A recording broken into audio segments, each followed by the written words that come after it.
emmotoka zino President Kyagulanyi Ssentamu Mitembo yazigaba abasajja bakola mobilization baberenga bazitambuliramu. Kaakati nno mukwano gwange ebigambo binene ddala, wabula abasajja babi abantu babi bannange. Kaakati ogenda okulira amawulire agatiisa ag'ennaku ku mmotoka zino. Mukwano gwange ampuliriza, tulina okulwana obutessa mukono obutasamuka obutassa mwoyo.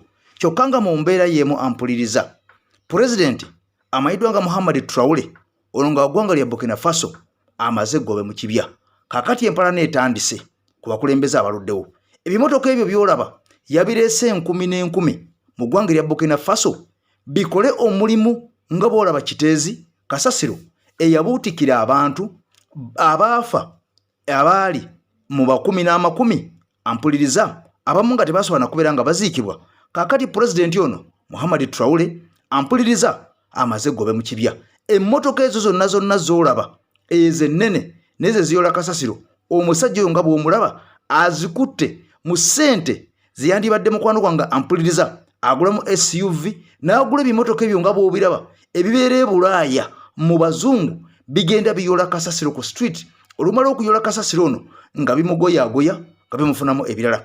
Okuuma obutonde bw'ensi mu Afirika abakulembeze tebakifaako. Bagenda South Korea, bagenda Japan, bagenda Bulaaya kugula mamotoka agatunula ng'abantu mu kifo ky'okugula emmoroka ng'ezo eziyamba bannansi. Badda mugula USV zimpe enkoni, kugabira bayimbi, kugabira buli omu. Kaakati nno omusajja ono Muhammad Traore ebigambo amaze okubeera nga mukwano gwange abasajja abasirisa. Nakugamba nti ono olwayingira ku bukulembeze bw'eggwanga lya Burkina Faso yatandikirawo enkyukakyuka, era omukulembeze w'eggwanga erya Russia amayiddwa nga Vladimir Putin ono yamuwa n'ennyonyi buwi ampuliriza yabwerere. Kati nga bw'olaba omusajja ebimotoka ebyo nkugambye aleese enkumi na nkumi mu ggwanga lya Burkina Faso. Wane waffe omusajja bavuga zi USV nga bw'olaba, bavuga zi Land Cruiser, bavuga zi Benz, bakola bye basobola okulaba nga beebeezaawo so si kulowooza ku muntu wa wansi. Kaakati nno mukwano gwange ebigambo maze okubeera nga obiwulira.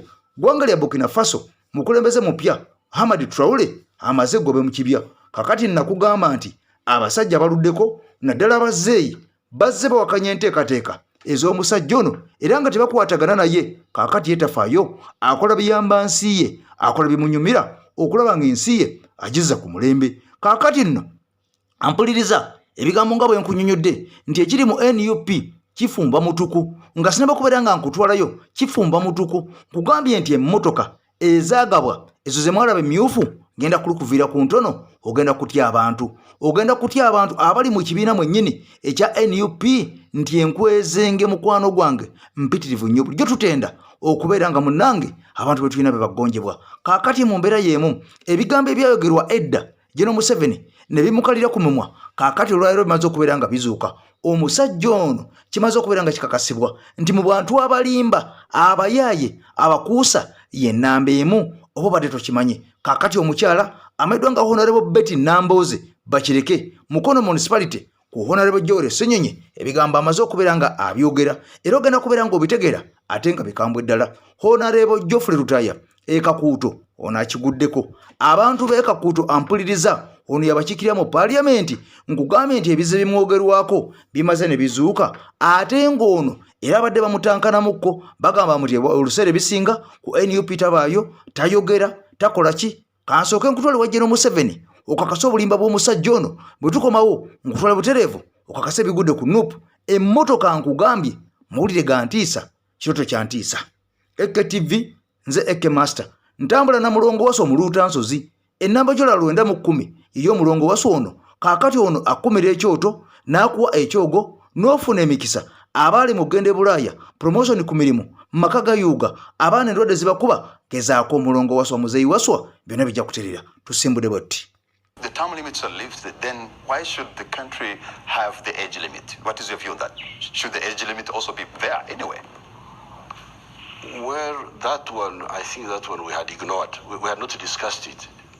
It can be discussed, but since we had not, but I think after 75, the vigor, I think there's some scientific idea there that maybe the vigor is not as much after 75 years So that one I wouldn't quarrel with. Some, I know there are some leaders who have been leading even beyond 75. But I think if you want very active leaders, it should good to have the ones below 75. So are you saying you wouldn't go beyond 75 yourself, sir? Not at all. Certainly not. I wouldn't, because that's in the Constitution now. And I would not say lift that. I would not involve myself in wanting to change that, because I think there is some scientific logic behind it.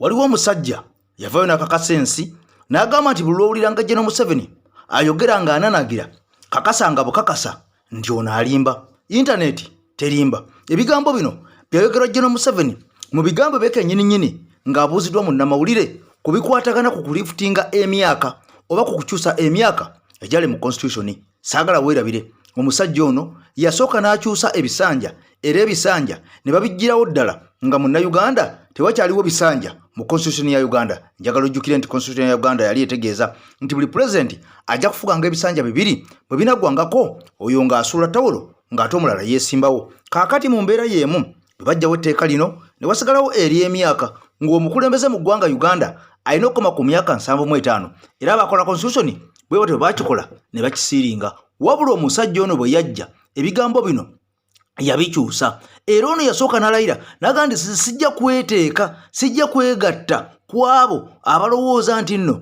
nja kukyusa Constitution nziggyewo emyaka ekkomo ku myaka era sisuubira nti ndijja ekkomi ku myaka. Sitaani ne bwalinkema atya, sitaani ne bwalijja atya, certainly I will not, sitaani ne bwalinkema ng'afaanana atya, siryegatta ku abo abalikyusa Constitution okugyawo emyaka olwo ng'amaze okugyawo ebisanja. Wabula wenjogerera ng'omusajja ono yakosa dda Parliament era okugyawo ekkomo ku myaka. Kaakati Constitution ya Uganda tekyalina kigiziiza omuntu waddembe okwesimba paka lwalifa, waddembe okulembera Uganda nga kabaka, waddembe okubeera mu Uganda nga nannyini waayo. Kaakati omusajja ono ebigambo nga bino yabyogera dda era y'omu yagamba nti abakulembeze abasinga okubeera ababi bebeeremeza mu buyinza emyaka n'emyaka ekiziza Africa emabega. Wabula ono y'omu kati ssaawa zino ku bakulembeze mu Africa abasinze okulwa mu buyinza n'okweremeza mu ntebe nga bwe yakyogera.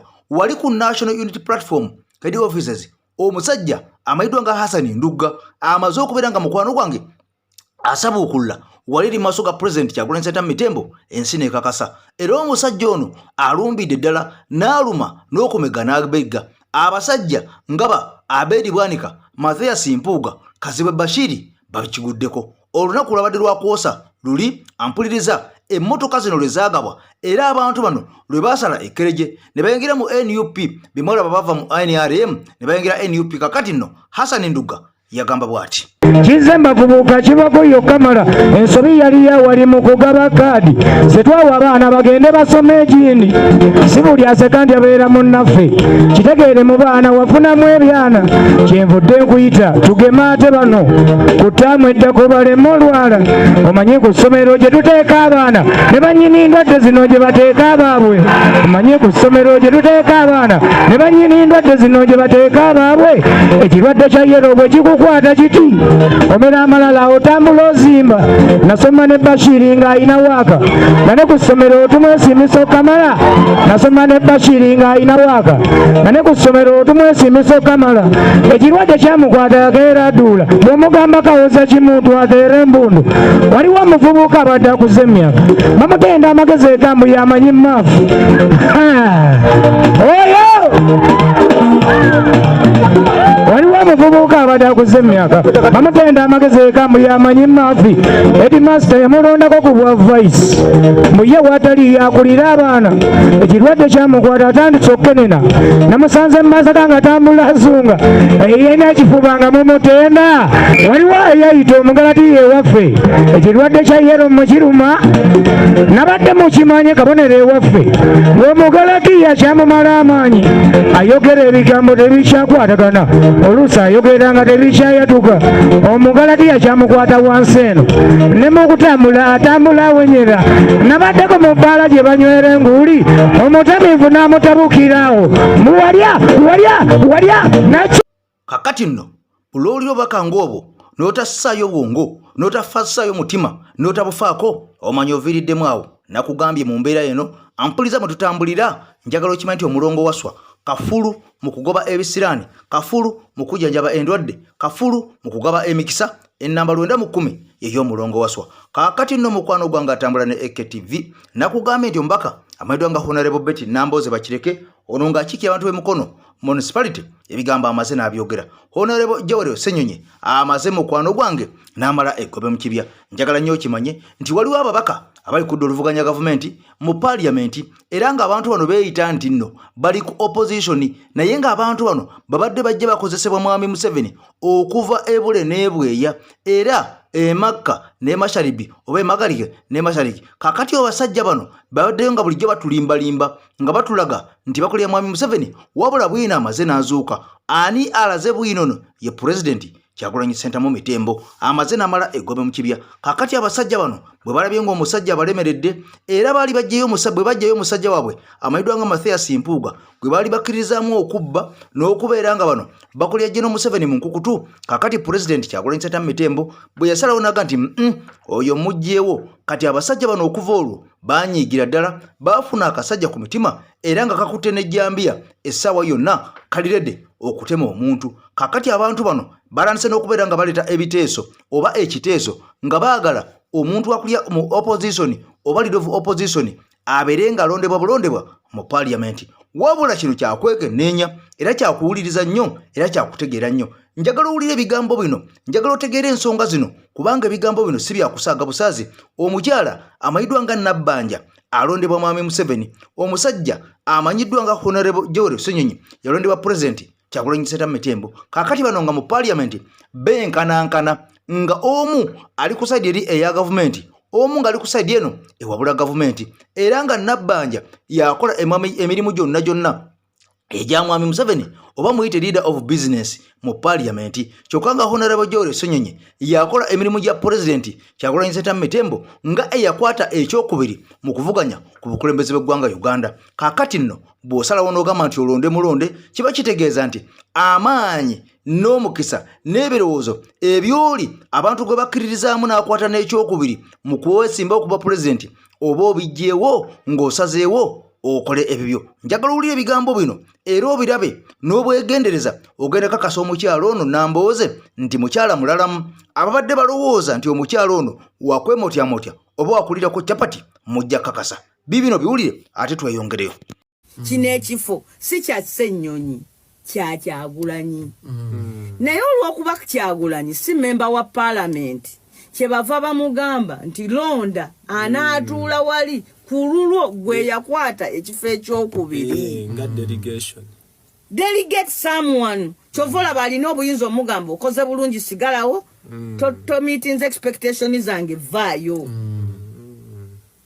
Kati olwaliro bw'ogamba nti parliament etuula eri eronde bajja kukwata omuntu ng'Akena alina beemupi 11 asobola okgenda n'akwatagana n'abadipi bali beemupi 13 n'akwatagana n'owajjemu omu n'akwatagana n'owa PPP omu n'akwatagana ne Bampuuga kubanga oli bamuggyeko alina katimuke ne bagenda ne baga nti akalulu nti Akena yakawangula nga nawe bwomanyi ebya Uganda sente ne ziyitaawo ne bagamba Akena yakaze.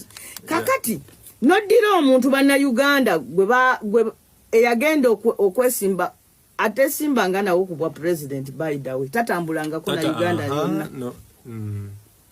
Okiraba wa UPC naite yesimba wona kubwa president tatambulangako na Uganda ki oba omuntu eyatambula Uganda yonna bana Uganda ne bamuwayo obululu emitwalo 2 nojja n'omuganda kati gwo okulira oludda lwabo abatalonda Museveni ono Ssenyonyi tayogerera si mukulembeze wa parliament si prefect bano balumu bo bayagala kulowooza nti leader of opposition prefect waba MP nti mukulembeze w'ababaka ba opposition kyebalowooza nti bo balowooza nti leader wa opposition mukulembeze w'ababaka ba parliament abatudde ku ludda lwoki ekyo si kituufu. Ono mukulembeze w'abanna Uganda abatalonda mwami Museveni era banna Uganda abo bamuwa obululu bawa mukama we ya mudelegating obululu bumanyiddwa. Oba kyenjogera mukitegeera? Tukitegeera madam teacher. Mukola enyimpi nzooza nze nga bwe nkitegedde nti singa parliament yali esobola Honorable Kyagulanyi yandibadde mu kifo ekyo ekya leader of opposition. Singa twali mu nkola, singa twalina enkola egamba nti omuntu okwesimba ku bwa president akkirizibwa ate ne yeesimba yone nti Kyagulanyi yali sobodde okwesimbawo ku bwa president mu kiseera kye kimu nga yeesimbyewo ne ku bwemuppi bwa Kyaddondo. Nga bwe kyali ku mulembe gwa Semwogerere. Era ennaku ezo twali twagala okuleeta ekiteeso nga tugamba nti ekigambo ky'okutuma nga leader of opposition kireeta entalo gwe batumye naye atuuka ekiseera ne yeerabanga omuki omunene. Twagala tuzzeewo etteeka erigamba nti buli presidential candidate abeerenga ne constituency nti bw'aba nga wakiri tawangudde bwa president awangule mu constituency ebiteeso ebyo ebirungi bye yali ayagala eggwanga abireete tubiteesezeeko wano mu parliament. Ne kakati bano baba tebaagala yabavuganya kujja kutuulako mu bitiibwa. Kyova olaba eryetteeka tebalyagala tulikole ki tulireete. Kakati ate nakino ekitono, in fact bano tebawamba Ssenyonyi, baagala kuwamba Kyagulanyi. Tebayisaawo babaka ba parliament, bayisaawo bannayuganda. Omuntu nga Kyagulanyi yawangula regions eya Busoga n'eya Buganda, the most densely populated regions in the country. Even nga tetunagenda na kukiri nti obululu bamubba bubbe. Ne bwe tugenda ne results ezaabwe zokka. Ogamba nti eddoboozi ly'omuntu oyo yafuna obululu obwo bwonna toyagala kuliwulira. Kyova olaba Mwami Museveni bw'ayogera. Ssenyonyi yamwanukula. On behalf of Ugandans abatamulonda. Mwami Museveni si mubaka wa parliament. Ekyo nakyo kituufu. Ono shadow wa president. Era mu parliament omuntu amwenkana bamuyita leader of government business. Olwokuba Mwami Museveni naye tatula mu parliament. Alonda prime minister najja n'amutuulira mu parliament nga leader of government business. Ne Kyagulanyi olwokuba tatula mu parliament alonda leader of opposition najja amutuulira mu parliament ngo owokutuusa eddoboozi lye. Kati buli wogamba nti tulonde leader of opposition oba ogamba nti ne prime minister naye ababaka b'NRM nabo batuule bagambe nti tugenda kulonda prime minister kubanga ye leader of government business yatukulembera ku side yaffe nga tuteesa.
Mpuuga, Mayiga, Supiika, gurupu eyo Sseggona beekubidde amasimu ne bamala ne bateesa resolution yino gye bawadde poliisi. Muwulire bulungi, poliisi bonna ba regional police commanders abavunaanyizibwa mu traffic bagambye emmotoka ezo tezibaako ekintu kyonna kyezikola mu region yonna bazikwate ku orders za Mpuuga ne Supiika.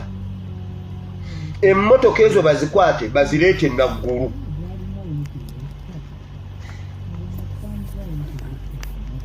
Naggulu bwe bazireete Naggulu baziremere, bagenda kwefuula mboba bazi inspectinga oba bagambe nga biri bye bakola ku motoka ya president Mbuno yabadde undervalued, simanyi under what ebyo bazikwate bonna yonna gye bazisindise babagambe mugende Naggulu. Bwe zituuke Naggulu baziremere. Lwaki baziremera?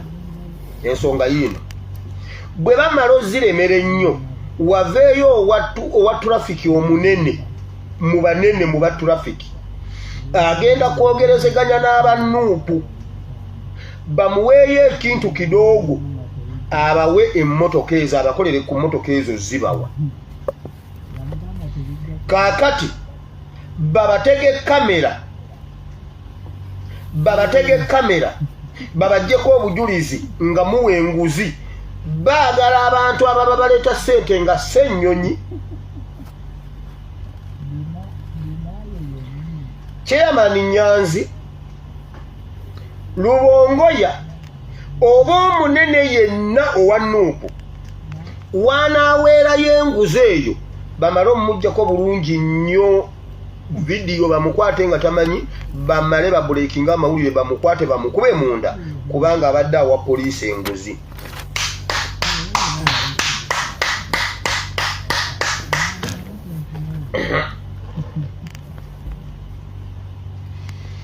Badibatinze ku bintu bingi ne badibatinga n'okuzikozesa accident, okuzitega accident. Ate baagala accident eyo nga zirimu okufa kw'abantu bangi ne bagamba naye ekintu kye baasibiddeko kwe kuzikwata wabeewo omunene mwene yupi atwala enguzi bamukwate bulungi akavidiyo bamukwate beeruzira bagambe bulijjo mwefuula abatuukirivu. Naye Mpuuga kwotuwulira oba totuwulira oddangamu. Mpuuga nakugamba okujjako ng'oli weerere bw'obanga ng'oyogera ku ssimu ng'oyina gw'oyogera naye yambula engoye ozireke eri edda bwe twalinga tukyali baana nga bw'oba ogenda mu ttooyi engoye ozireke eri mu lujja ku lujja.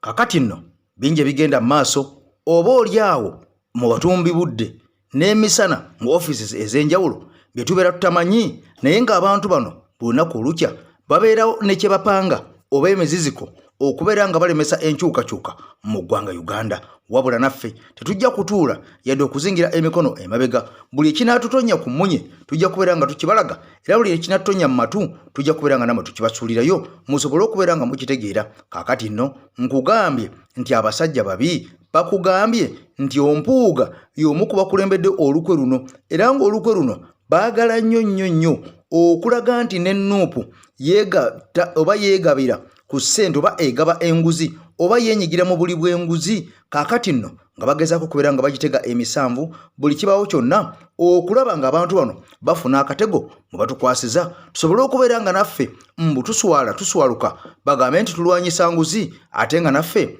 enguzi tugirya. Kati mu mbeera eno omusajja amanyiddwa nga Nobert Mao ono yavuddeyo n'akoola President Kyagulanyi Ssentamu Mitembo naga nti bannange twegatte ku Kyagulanyi Ssentamu kubanga ebigambo byazze ng'ayogera bye bino byennyini ebituufu. Mbufe aba DP twabina bye twayogerako ne Mwami Museveni, wabula bino nga yabigaana okubiteeka mu nkola. Njagala ojjukire nti omusajja ono yakwata DP bukolokolo n'agitunda mu NRM, era aba DP n'abalyamu olukwe, era kyova olaba ng'abaka bonna aba DP baasaasaana ne bayingira mu Nuupu. Kyokka nga mu kuyingira mu Nuupu bano bajjanga bambega, era bonna bwe batunuulira n'obava emabega n'obatuuka mu maaso bonna bajjudde obulyake, era bano tebakkiriza mu bukulembeze obwa Pulezidenti Kyagulanyi Ssentamu Mitembo. Kaakati nno kino byonna byali bipange, byali mu pulaani okusaanyaawo DP okugula pulezidenti waabwe okubeera ng'afuuka minisita mu gavumenti ya Mwami Museveni kyokka nga ababaka abaali basigaddewo bano baali ku mugano nga gwanswa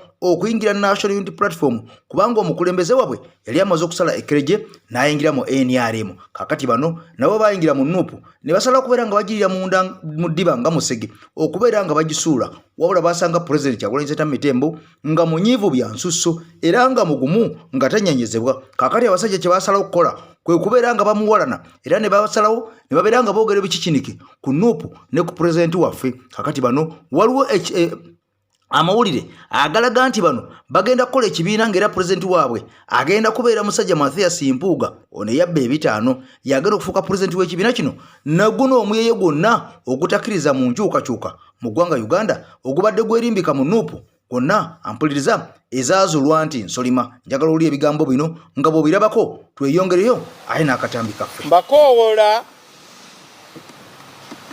mwongere omuliro mu kifo ky'okuvuma Mao, mu kifo ky'okujerega Mao. Mumanye nti zino ensonga si za Mao si za DP za Uganda. Mwongere amaloboozi muneegatteko tuteeke gavumenti yonna ku pressure. Gavumenti ewulire ti ensonga zino nkulu. DP eyina ensonga ze yateeka dda ku mmeeza. Mumanyi nti omuntu ali mu ntebe abeera n'obuyinza abeera ne ssente. Naye waliwo enkola ya proportional representation. Eyo enkola nsiiba njogerako. Tusobola okukendeeza namba y'abamemba ba MP, tusobola okuteekawo enkola nga bamemba ba parliament bajja kusukka 3. Tuteekewo ne upper house oba tunaagiyita senate omunaabeera abantu abatasukka 40. Wabeerewo balance.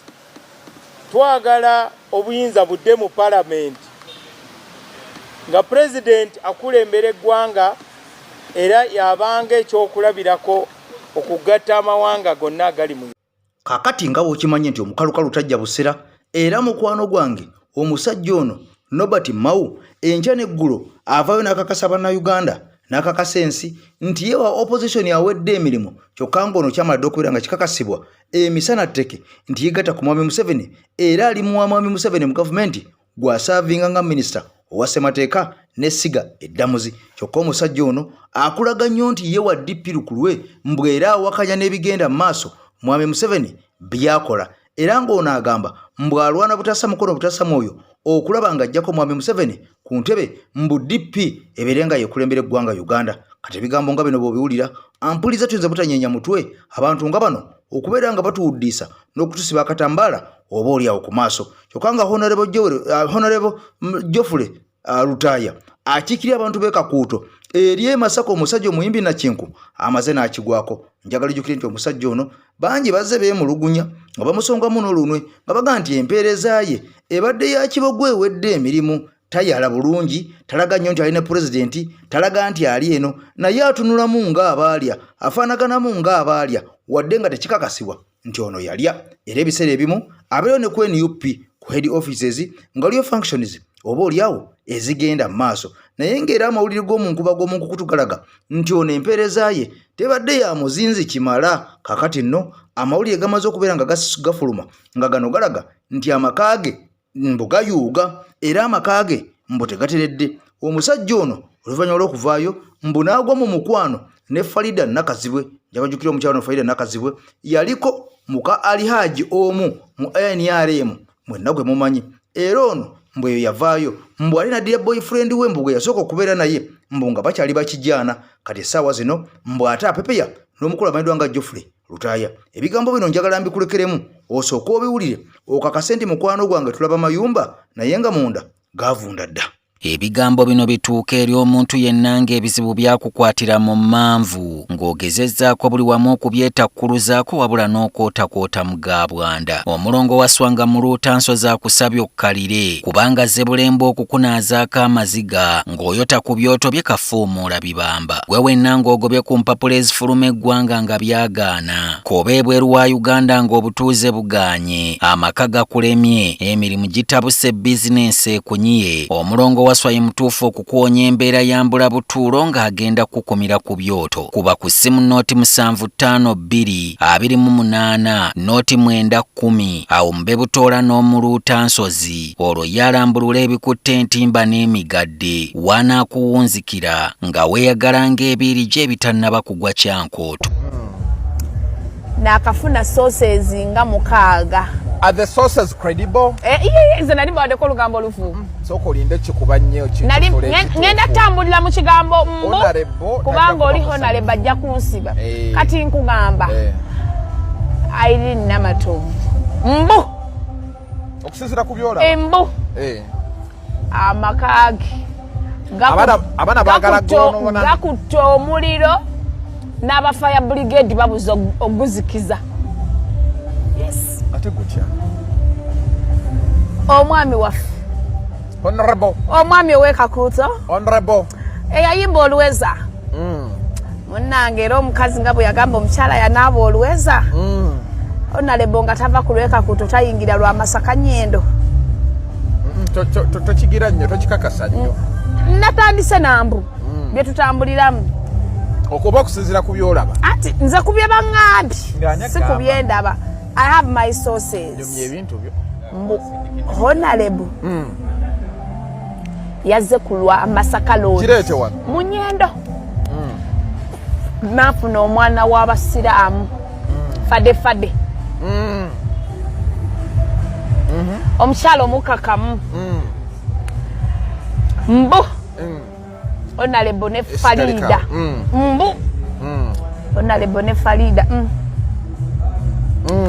Farida omutegedde gwe njagala. Simumanyi. Naka waffe eyava ku TV. Tubanyiti Nakawere. Yazaala. Ekyo teri atakimanyi. Anti kati. Teri atakimanyi. Yazaala. Kati okusinziira ku information egamba mbu. Awo mbu. Geoffrey Lutaya. Yaliko kitu ya bulijjo gwe tunoonya. Nga munoonyeza ki? Taata w'Omugalanda. Akusinziira ebifaananyi byenda. Ndaba babigatta musajja bwe bagattaani. Ate nze abaŋŋambye bakaŋŋamba abantu abawerako 6. N'ekintu ky'abaŋŋambye kijje nnyo mu bintu byo. Mbu. Baŋŋambye ne nteekako ne mu mbu. Mbu omwana waffe. Mbu omwana wa Farida. Naye kambuuze. Jenny, abana information wa Honorable Lutaya. Nakazi. Abana kye bakola okimanyi. Bwe bakwata ebifaananyi by'omukulu bwe babigatta wano bwe babigatta wali. Nze mbabulira ffe tubabulira olugambo nga terunnayo. Naye nze ngamba si bituufu. Omwana wa Farida Nakazi we mbu. Nenga bisanga wanga ndaba. Farida agenda okwezimbawo ng'obuuza gye yasanga Geoffrey Lutaya. Honorable. Nze ndaba tebifu. In case tubikwatagana kwatagana yaŋŋambye bw'oba onoonya kati Irene wakati omusangayo aliwo aliyo ojjukira ku kivulu kya Jaluna Mubiru buli omu yatuuka bibye ate buli omu yandituuse naani mbu tebakyabeera wamu tekisoboka amawulire olina mafu mujjukira amawulire gonna gembawa musooka ne mubeera mukaddinaayo olumala mbu nze ku kivulu kya Luna Mubiru naliyo tebo yange yali eriranye ba Irene ne bbaawe omusajja ye yasooka oba omukulu yali akyali mu constituency ng'agira omusajja ye yasooka ne wayitawo essaawa nga 2 omukyala najja ne Sky yakirimu Sky anti kadeyideyi wa Mugaga bebiri bye yagamba musookeyo ku kifo kufayo kye mufuna kadeyideyi naye information eyo ngenda sooka njinoonyerezeeko naye agaliwo mbu omukyala yavaayo tebakyabeera babiri ne mwami Lutaya tekisoboka mbu nedda abakyala kati abakyala abo bagumidde obufumbo bw'ava wabbaawo tekitegeeza nti tadda agenda n'awummuzaamu ebirowoozo n'amala nadda n'afumba anti nina ekibuuzo kye njagala okubuuza ekyambu webikiula nga bifu akambu kakutaasizaawo kakutaaza katya n'amateeka bagamba kyabadde ayogera badde takikakasa kati wakigoba okyogera nga tokikakasa kati okyogera kubanga olowooza kati kyovola ne mugundi bagamba suspect murder. Suspect basuspecting omuntu okutta omuntu tebakikakasa naye waliwo obujulizi bungi waliwo ebiraga nti ye yasse bamususpectinga. Kankubuuze wakichenga in case kuba eyo information eri gundi nnyo manyi abaana b'abantu osanga omusajja nga yenna nnyini mwana oyo n'ava n'agamwaza ne mwogera ebiga kuba ndaba ku TikTok ate mu byonna bye twogedde tetuze na mpapula za DNA. Benga tikibalumira wa bakata wa mwana gyali n'agamba twayogedde ku mwana twaze n'empapula za DNA. Kati wakimbambo fe kigambo kye twogedde kya mumbu. Kati lwaki ne police bwe kwata omuntu egambe kususpecting okuba. Kati mbukambuke kagenda kubatasa. Yes. Temugenda kwogeranga ku bantu bitu mugabo omwana w'omusajja. Omanyi lwaki nteekako mbu kanso yaŋŋamba gyeni emisango gyo bwe gina topayiringa up misango mingi ne bw'oba ekintu okyekakasa teekako mbu. In case nga yagadde okusuuwinga we have defense. Wali luvuuvuumo. Mbu. I said mbu. Obuzibu bwe nina ku nsonga eyo. Kati ngenda na kanso kyaŋŋamba. Obuzibu bwe nina ku nsonga naye mmoza amawulire ago nze nkubuulira munkwate bulungi manya amawulire. Ate kati muli ku kino ekintu buteri teri wava mukka watali muliro. Ate kiri nze nkubuulira. Baba. Olunaku honorable batabuka ne mukyala we. Gateji batabula. Ezo ensonga we zaatandika n'omukazi yakabimanya. Baali balina sho gye bavaako. Ne Jofre mbu balina sho gye bavaako. Omukazi bwe yabimanya n'abibuuza omusajja. Omusajja n'amugamba kituufu ensobi yajja. Omukazi n'ava mu mmotoka yasigala ku kkubo. Waliwo omuntu eyamuleeta. Kati omuntu yajja Irene ku kkubo yannyumiza ebyo ebintu. Mukwano ni kesi nga bakuyise osoboleeta oyo omuntu. Yes. Okay. Mbu yongerayo ye yamujja ku kkubo mbu ye yamujja ku kkubo bwe batabuka ne Jofre n'amugamba gikome wano nze nvaamu n'avaamu. Jofre naye n'agivuga n'agenda era mbu kigambibwa mbu omusajja yabadde ayagala sajjalaata. Honorable ne honorable nga basajjalaata la ayagala honorable nga basajjalaata. Buuzo oli ow'abakazi kati twakakoma ku mukazi wa munaana. Omunana w'omunana yafulumye. Nakafuna munaana. Bangambye ekiri mu parliament awo. Ababaka bayiteeno mulo zisimba wali nabo bakanga batabuse. Kati honorable be baliko. Baagala nkudi. Ale kati sente bazirina. Honorable ayagala sajjalaata be bisinga oluma omukyala. Kati ku myaka ejo honorable aba sajjalaata. Nedda nti ayagala kusala biyungu. Tekisoboka. Mbu mami fada complaininga. Omwana agugu. Nema waiba mitufu nga byonyumya. Mbu omwana agugu. Anti dabayo. Madam Fada. Yes. Madam Fada. Mbo agamba omwana agugumuka yeetaaga daddi. Madam Fada. Yali yabimanyira dda bali bonna abaana babadde alina. Abadde abeera ne bataata baabo. Yaliko ne bataata baabo. Ate nga bato waliyo. Ffe tubalabe bakuze. Bakuza baana nga bagenda. Wamala omukuza n'assunkamu n'omuta. Naye mbu amaka ga honorable tegakyali mu ddembe. Honorable akyebaka. Mwami yazadde ebbali. Aye tekiteri kirumooli gwe yamuzizzaako. Manyi abakazi tulumwa according to musikazi gwe bakuzizzaako. Bamu omukazi n'omutunuulira omukazi n'ogamba ono bannange omusajja nga aleese ekyasi. Ne mbamu n'olina ogamba bannange ate ono yamugjeewa. Linda kunammwe abakazi mulumwa. Waliwo atalumwa. Linda nammwe musiima mbu bannange kino kye bantaddeko. Osobola manya nti mujjawo mulungi. Kati engeri gy'amutunuulira bw'ati amusinga oluzungu. Mami oluzungu mami yagwa n'ebibuuzo. Baali awo ku ayiyo. N'akola eno pepa y'abantu abakulu. Bakiyita batya? Premature. Oba premature entry. Bakiyita batya? Sigimanyi nze gy'oŋŋamba gye ŋŋenda. Bw'oba tewasoma ng'oyagala joininga campus okola eyo pepa bw'ogiyita ng'ojoininga university. Naye okola course za arts. Okay. Yabigwa ebibuuzo. Baali bagenda ebyo si bya mumbusi kateekako. Nze kyemmanyi. Yagwa ebibuuzo.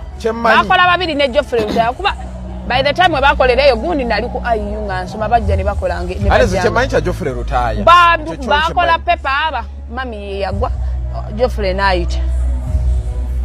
Bampa ebigambo. Ge mazima sikulima mazima ga Katonda. Mami.